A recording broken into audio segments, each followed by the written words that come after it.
Ya, Rizky dan juga pemirsa, ini sudah ada bersama kita narsum baru yang juga membanggakan. Ini perjalanannya juga berhasil mengalahkan banyak anak-anak lainnya. Betul. Paskibraka Nasional 2021, Amara Latifa. Selamat pagi, terima kasih Amara. Sudah bergabung. Selamat pagi, apa kabar? Baik, sehat ya? Sehat, alhamdulillah. Alhamdulillah. Ini gimana tahun kemarin jadi paskibraka dan tahun ini melihat bagaimana momen yang berlangsung di Istana Merdeka Jakarta? Ya, perasaan saya senang ya karena kali ini udah kembali normal ya Kak. Karena pas tahun saya itu terkendala dengan COVID yang lagi tinggi, dan melihat sekarang perayaan HUT RI sudah kembali seperti normal, saya merasa senang aja sih Kak. Betul, biasanya kalau jam-jam segini 1 jam jelang pengibaran bendera ya, itu bener. Lagi ngapain, boleh diceritain nggak suasananya seperti apa, ketegangannya seperti apa? Amara? Sudah dikasih tahu belum untuk pengibar dan nanti penurunan bendera, ini timnya siapanya? Iya, untuk dikasih tahu itu sebenarnya udah dikasih tahu ya Kak, kalau untuk di hari hanya. Biasanya kalau 1 jam sebelum kita mulai, kita lagi ada di ruang tunggu nih Kak. Kita lagi nonton kayak penampilan-penampilan dari layar gitu. Nanti kita akan dipanggil, lalu kalau misalkan udah waktunya kita tampil, kita akan turun. Oke. Kita akan baris. Amara ini sebelumnya juga paskibra di sekolah atau seperti apa sih? Iya, saya paskibraka di sekolah juga. Saya sudah menekuni paskibra semenjak saya SMP. Oh, di SMP. Oke, apa yang buat Amara ini suka dengan baris berbaris? Karena kita tahu dan dijemur juga loh ini. Iya. Sebenarnya paskibra itu nggak hanya tentang baris berbaris aja sih Kak. Sebenarnya yang menariknya tuh di situ. Kita bisa belajar kepemimpinan, kita belajar tentang kedisiplinan juga. Jadi banyak pengalaman-pengalaman dan pembelajaran yang bisa kita dapat gitu Kak. Oke, kalau latihannya seperti apa sih, boleh diceritain? Oke, untuk latihannya itu ada pasti baris berbaris. Yang kedua kita ada latihan fisik juga Kak. Lalu ada latihan tentang wawasan. Ada tentang wawasan kebangsaan, lalu ada pengetahuan umum juga, seperti itu Kak. Oke, kalau tahun lalu dan tahun ini, tahu nggak perbedaan prosesinya seperti apa? Prosesi pengibarannya? Iya, pengibaran bendera. Kalau tahun lalu prosesinya itu kita hanya baris, tapi tentunya formasi tidak lengkap seperti sekarang Kak. Karena kan masih pandemi ya, terbatas ya? Betul. Karena di mana seperti saya sendiri kan saya ditempatkan di posisi 45, yang seharusnya itu adalah pasukan tentara. Tetapi di tahun saya itu dipakai dengan anak paskibraka gitu. Dan kalau yang sekarang kan ini dipakai dengan formasi yang lengkap ya Kak. Jadi dia formasi untuk pasukan 45-nya sudah diisi oleh tentara. Seperti itu, kalau kita lihat tahun ini ada kirap budaya begitu ya, membawa bendera pusaka dari Monas ke Istana Merdeka. Tahun sebelumnya seperti itu nggak sih? Enggak Kak, nggak ada. Oh, nggak ada ya, tapi kemarin juga tetap hikmat ya, walaupun ada keterbatasan pandemi COVID-19, ini tetap hikmat. Nah, mungkin yang paling berkesan pada saat itu, pada saat pengibaran Sangsaka Merah Putih itu seperti apa? Yang paling berkesan tentunya pada saat melihat bendera merah putih berhasil dikibarkan dengan lancar dan upacara berjalan dengan hikmat. Dan pada saat selesai pengibaran itu rasanya plong sekali gitu, lega, akhirnya bisa menjalankan tugas yang ditunggu-tunggu gitu Kak. Oke, ketegangannya seperti apa sih Amara? Tegang sekali sebenarnya Kak, karena kita kan dilihat satu Indonesia, bahkan hingga ke luar negeri juga ditayangkan seperti itu Kak. Jadi banyak tekanan sebenarnya, tapi yang penting kita merasa kalau kita ini udah siap, kita udah latihan. Yang penting pada saat berjalannya acara, kita memberikan yang terbaik seperti itu. Amara, boleh diceritakan sedikit, Amara kan perwakilan dari Serang, kemudian ke Provinsi Banten, dan ini akhirnya nasional. Nah, seperti apa sih perjalanannya? Oke, untuk perjalanan menjadi paskibraka nasional sendiri Kak, kita melewati beberapa seleksi. Dari seleksi di sekolah, tingkat kota dan kabupaten, kemudian provinsi, lalu ke nasional. Nah, untuk di setiap seleksinya itu sebenarnya hampir sama Kak. Ada tes fisik, ada tes wawasan kebangsaan, lalu ada tes wawancara dan juga bakat. Seperti itu Kak. Oke, yang paling menantang, yang paling sulit dari rangkaian tes itu apa Amara? Untuk saya tes fisik Kak. Tes fisik seperti apa sih? Tes fisik itu yang pertama ada lari 12 menit, kemudian ada push up, sit up, Ya kayak gitu deh. Jadi kayak yang seperti apa ya, semapta gitu Kak. Okay. Berarti sebelumnya ada latihan dulu persiapan seperti itu atau gimana? Iya ada Kak. Yang melatih siapa? Kalau melatih biasanya dari sekolah masing-masing Kak. Oke. Iya. Dari sekolah sudah dipersiapkan ini Amara ketika terpilih dari Serang gitu? Iya. Oke. Menarik sekali ya Rizky ya. Sekali. Lalu seperti apa sebenarnya dukungan dari mungkin dari sekolah dan juga dari orang tua melihat Amara Latifah seperti ini? Ya rasanya bangga sekali ya Kak pastinya. Karena tidak semua pelajar Indonesia bisa mendapatkan kesempatan yang sama gitu. Oke, saat bertemu dengan pelajar-pelajar dari berbagai pelosok, berbagai daerah di Indonesia, waktu itu gimana sih momennya, rasanya gimana Amara? Wah rasanya menarik sekali ya Kak, karena berbagai macam budaya di situ bercampur jadi satu, terus kita bisa mengenal mereka dengan logat mereka yang unik-unik gitu, terus tingkah-tingkah mereka yang lucu-lucu. Jadi iya, jadi membuat kenangannya tuh tak terlupakan. Punya sahabat baru nggak sih yang ditemukan pada saat ini bersama berapa hari itu? Sebulan ya? Kurang lebih sebulan setengah lah. 1,5 bulan, oke. Punya sahabat baru nggak? Ada Kak pasti. Oh ya, siapa? Boleh disebutkan? Banyak sebenarnya. Ada Anggita dari Jawa Timur, ada Esther dari Jogja, ada Nabila dari Jawa Tengah. Oke, banyak ya. Tapi sebenarnya semua saya anggap dekat sih Kak. Tapi memang yang saya sebutkan tadi satu lorong dengan saya gitu. Satu lorong ini gimana maksud satu lorong? Jadi di asrama itu kita ada 3 lantai. Nah saya ada di lantai 3 Kak. Nah di lorong tadi tuh saya bersama teman-teman saya yang tadi. Jadi otomatis saya lebih dekat dengan mereka seperti itu. Di asrama tuh berarti yang bertiga itu satu kamar atau seperti apa sih? Siap, untuk tahun saya 1 kamar 1 orang. Karena pandemi COVID-19 ya. Mungkin boleh diceritain, ini berarti ada masa karantina begitu ya? Iya, itu ada, bagaimana masa karantina itu? Seperti apa prosesnya? Oke, jadi kita berangkat ke sana itu tanggal 25 Kak. Nah sesampai di sana kita karantina selama 3 hari. 25 Juli karantina. Di asrama? Ya, di asrama 3 hari. 3 hari, kemudian kita tuh di kamar aja Kak, selama 3 hari itu, nggak keluar sama sekali. Nah palingan untuk kegiatannya itu hanya ada pematerian pada saat malam hari, seperti itu Kak.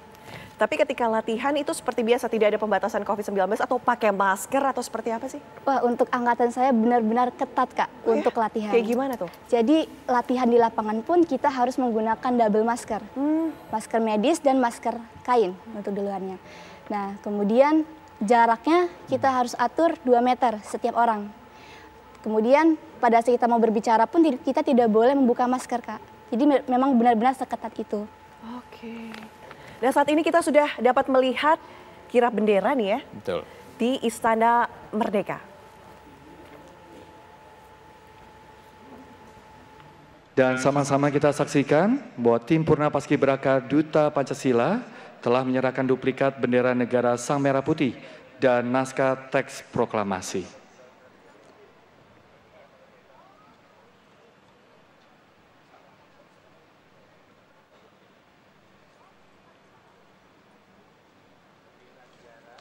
Selanjutnya, kita sama-sama ikuti bersama duplikat bendera negara Sang Merah Putih akan dibawa dan diletakkan di meja mimbar kehormatan.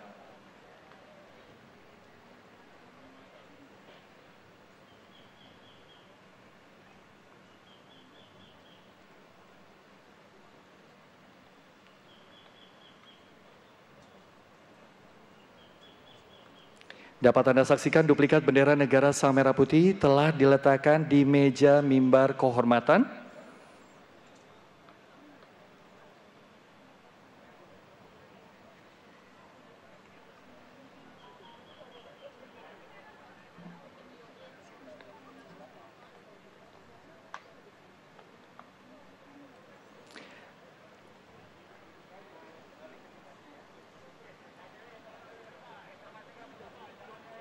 Dan selanjutnya naskah teks proklamasi juga akan diletakkan di meja mimbar kehormatan.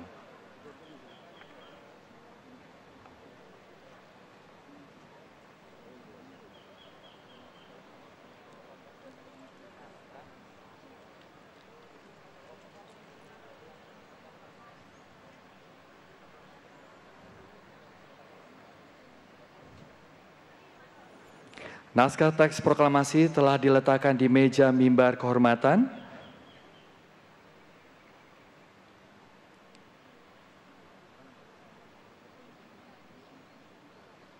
Sama-sama kita ikuti bahwa duplikat bendera negara Sang Merah Putih dan naskah teks proklamasi telah diletakkan di meja mimbar kehormatan dan rencananya akan digunakan dalam upacara detik-detik proklamasi kemerdekaan Republik Indonesia.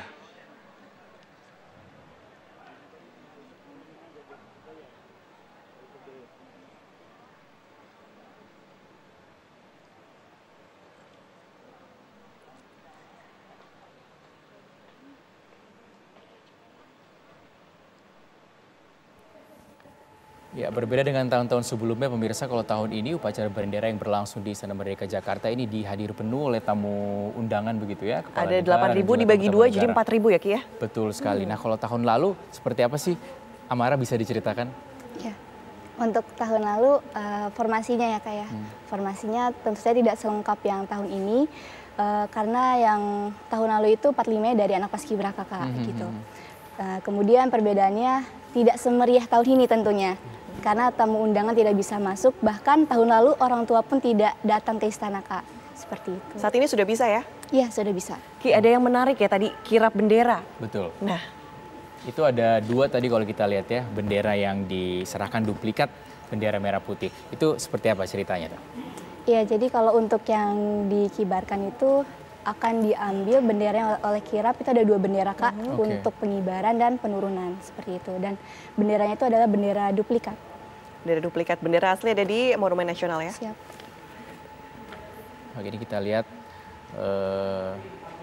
kirap Masih budaya begitu ya. prosesi masih ya? dari prosesi yang berlangsung di Istana Merdeka Jakarta, momen-momen yang mungkin Amara Latifah dan kita juga tidak saksikan ya di tahun kemarin dengan jumlah tamu undangan yang begitu banyak. Undangan penuh begitu datang ke Istana Merdeka Jakarta untuk mengikuti upacara bendera yang akan berlangsung hari ini memperingati HUT ke-77 Republik Indonesia. Apa yang paling berkesan momen-momen bagi Amara Latifah jelang-jelang pengibaran bendera ini? Yang paling berkesan tentunya ada perasaan kayak sedih bakal berpisah sama teman-teman gitu. Karena kapan lagi bisa ketemu sama teman dari seluruh Indonesia seperti itu. Kemudian yang paling berkesan adalah akhirnya bisa mengibarkan bendera di istana seperti itu. Karena mengibarkan bendera istana itu di istana itu adalah impian anak-anak paskibra tentunya. Dan saya bisa mengibarkan tentunya perasaannya sangat bangga dan bersyukur sekali. Kemudian bisa mendapatkan pengalaman, mendapat pelajaran dari kakak-kakak pelatih yang ada di istana, yang mana pelajarannya itu sangat berharga dan sangat bermanfaat untuk di hidup saya, seperti itu Kak. Amara waktu 1,5 bulan ya kemarin bersama dengan teman-teman lainnya itu Desa Bahagia, betul? Iya betul Kak. Boleh diceritakan nggak sih sedikit Desa Bahagia ini tempat seperti apa, kemudian seperti apa dijalani di sana aktivitasnya? Ya, Desa Bahagia itu jadi tempat kita latihan. Jadi selama kita asrama itu kita dibina oleh para pembina dan pelatih. Kita tuh mendapat berbagai macam ilmu, tidak hanya tentang paskibra aja Kak. Kadang kita dinasihatin kayak dikasih wewenang seperti itu. Kemudian kita juga latihan, makan, semua itu ada tata caranya. Dikasih tahu begitu Kak. Ya, jadi seperti namanya Desa Bahagia, tentunya kita di situ merasa bahagia Kak di situ. Merasa bahagia, tidak ada yang berat gitu di sana? Kalau berat pasti ada gitu, tapi biasanya rasa berat itu hilang ketika kita merasakan kebersamaan sama orang-orang yang ada di sana, seperti itu Kak. Oke, saat itu dari perwakilan daerah Amara Latifah dari Serang ada berapa perwakilan sih yang bisa masuk ikut latihan di Desa Bahagia saat itu? Oke, kalau untuk dari Provinsi Banten sendiri Kak, ada 2 orang. Saya bersama rekan saya Abdi Ramazi dari Kota Tangerang. Tadi Amara bilang punya banyak teman kan di sana. Nah, usai selesai pengibaran Sangsaka Merah Putih, itu masih suka ketemu atau gimana? Ya, untuk sekarang belum ada kesempatan Kak untuk bertemu sama semuanya. Tapi paling untuk yang deket-deket kayak dari DKI, dari Jabar itu kemarin sempat ketemu juga Kak. Penasaran, akan ada reuni nggak sih kalau kayak gini? Amara, Purna 2021 begitu mungkin. Angkatan 2021 nanti akan reuni di mana? Itu dikelola oleh mungkin pelatihnya atau teman-teman Amara sendiri atau seperti apa? Pastinya pengen ya Kak ada reuni, bahkan tadinya rencananya tahun ini kita mau reuni di istana. Tapi ternyata kita belum bisa nih datang ke istana karena masih terbatas untuk tamu undangan yang bisa masuk ke istana seperti itu. Mungkin tahun depan kita bisa ketemu dan itu untuk pertemuannya biasanya dipimpinnya sama BPIP Kak sekarang.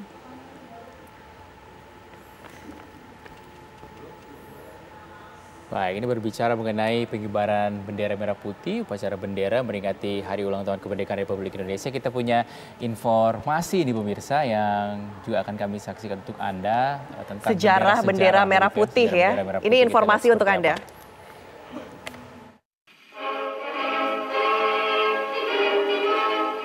Kekalahan Jepang melawan Amerika dan sekutunya menjadi pintu masuk bangsa Indonesia merdeka. Perang Asia Timur Raya yang dikobarkan Amerika kepada Jepang lantaran tentara Jepang pada 8 Desember 1941 telah menyerang benteng pertahanan Amerika di Pearl Harbor membuat Amerika meradang dan mempersiapkan serangan balik untuk hancurkan Jepang. 6 Agustus 1945, Amerika dan sekutunya akhirnya menjatuhkan bom atom pertamanya di Hiroshima yang berlanjut bom atom kedua di Nagasaki. Hancurnya pemerintahan Jepang saat itulah yang akhirnya memicu Jepang menyerah tanpa syarat kepada Amerika dan sekutunya pada tanggal 14 Agustus 1945. Kekosongan kekuasaan pemerintahan Jepang di Indonesia memicu para pemuda yang saat itu dimotori Sultan Syahrir mendorong Soekarno-Hatta sebagai pemimpin PPKI atau Panitia Persiapan Kemerdekaan Indonesia untuk segera mengumandangkan kemerdekaan. Namun, Soekarno-Hatta tidak ingin gegabah. Keinginan untuk menjadi negara merdeka justru berbuah pertumpahan darah. Desakan terus-menerus dari pemuda golongan muda ke golongan tua untuk memproklamirkan kemerdekaan akhirnya membuat pemuda golongan muda membawa paksa Soekarno-Hatta ke Rengas Dengklok untuk kembali meminta Soekarno-Hatta segera memproklamirkan kemerdekaan Indonesia dan tidak terprovokasi Jepang yang menginginkan kemerdekaan Indonesia pada tanggal 24 Agustus 1945.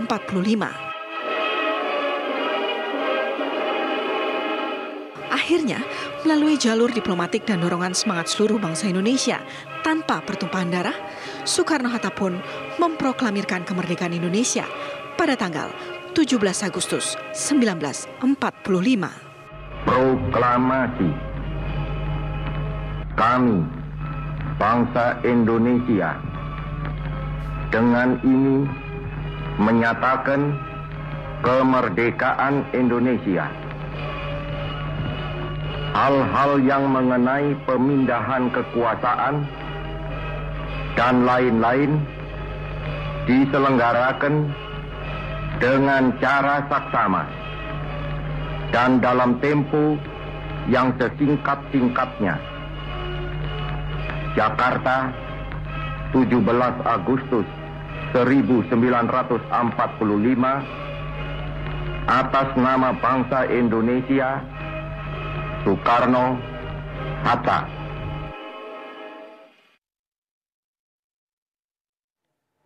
Nah, kita kembali ngobrol bareng Amara Latifah. Sebenarnya Amara ini sudah punya basic baris berbaris ataupun paskibra belum sih?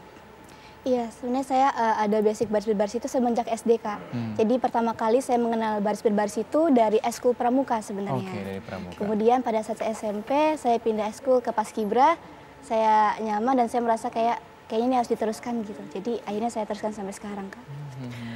Amara, kita ingin tahu ya proses seleksi pada saat itu seperti apa sih? Mungkin bisa diceritakan sedikit.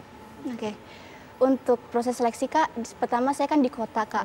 Di kota itu kita ada 3 tahap, jadi ada 3 hari. Untuk di hari pertama itu ada tes tinggi badan dan berat badan. Kemudian di hari kedua ada tes wawasan kebangsaan. Lalu di hari yang ketiga itu ada, di hari kedua itu tadi ada wawasan kebangsaan dan juga fisik. Kemudian di hari ketiga ada tes wawancara dan bakat, seperti itu, Kak. Oke, untuk anak-anak dan juga generasi muda yang ingin seperti Amara Latifah, ini syaratnya apa sih? Syaratnya tadi dari seleksi mungkin itu boleh tinggi dijelaskan badan kembali, berapa tinggi minimal, badannya berapa, beratnya berapa, tadi wawasannya mungkin bisa diceritakan sedikit soalnya mungkin apa saja sih waktu itu? Oke, untuk tinggi badan Kak, kalau untuk putri minimal itu 165, kalau maksimalnya 175. 170 sampai 175. Kalau untuk yang putra minimal 170 dan maksimal 180. Seperti itu. Berat badan juga ada ya atau Ada harus Kak. Jadi berat badannya ideal seperti itu. Jadi ideal sesuai tinggi badan. Siap, ya. Oke. Nah, tadi kalau misalnya tes wawasan kebangsaannya, itu tesnya seperti apa sih? Bocorin soalnya sedikit, Amara. Bisa dibilang soalnya kayak pelajaran PKN seperti itu Kak. Iya. Pendidikan kewarganegaraan ya. Iya, paling tentang Indonesia, sejarah, paskibra. Ada juga pengetahuan umumnya Kak. Ada matematikanya, bahasa Inggris, psikotes, seperti itu. Oke, berapa lama sih proses seleksi hingga memenuhi persyaratan sampai dipilih menjadi paskibra begitu dan maju ke tingkat nasional? Siap. Kurang lebih mungkin bisa 1 bulan sampai 2 bulan Kak, kurang lebih untuk bisa sampai ke nasionalnya. Karena biasanya tanggal dan renggang waktunya tergantung provinsi masing-masing Kak, biasanya beda-beda seperti itu. Nah, tapi mengganggu nggak sih pelajaran sekolah ketika tadi Amara bilang 1 hingga 2 bulan ini untuk prosesnya saja, kemudian ada juga karantina hingga 1,5 bulan, betul ya, itu panjang mengganggu sekali nggak prosesnya. sih? Iya, pasti panjang sekali Kak. Atau didukung oleh sekolah seperti apa? Karena kita membawa nama sekolah juga, pasti didukung Kak oleh sekolah seperti itu. Jadi sebelumnya kita sudah bilang ke pihak sekolah bahwa kita akan mengikuti seleksi nih Kak, dan waktunya tidak akan sebentar dan cukup lama. Jadi pihak sekolah sudah memakluminya seperti itu. Oke, berarti Almira ini jadi sosok yang mengajarkan generasi-generasi muda atau adik-adik kelasnya di sekolah juga nggak sih suka dipanggil begitu untuk memberi contoh, ngajarin? Iya, siap. Di sekolah saya juga saya jadi pelatih juga di Eskul Paskibranya gitu. Seperti itu. Sekarang sekolah di mana? Di SMK Informatika Kota Serang Kak. Kelas 11 ya? Kelas 12. Oh, kelas 12. Oh, kemarin kelas 11. Oke. Ini berarti bentar lagi mau masuk bangku perkuliahan ya. Siap. Nanti kira-kira cita-citanya mau jadi apa atau tahan mau dulu ya. gimana? Tapi ditahan dulu ya. Usai jeda berikut ini pemirsa tetap bersama kami di kabar khusus Hari Ulang Tahun Kemerdekaan Republik Indonesia ke-77.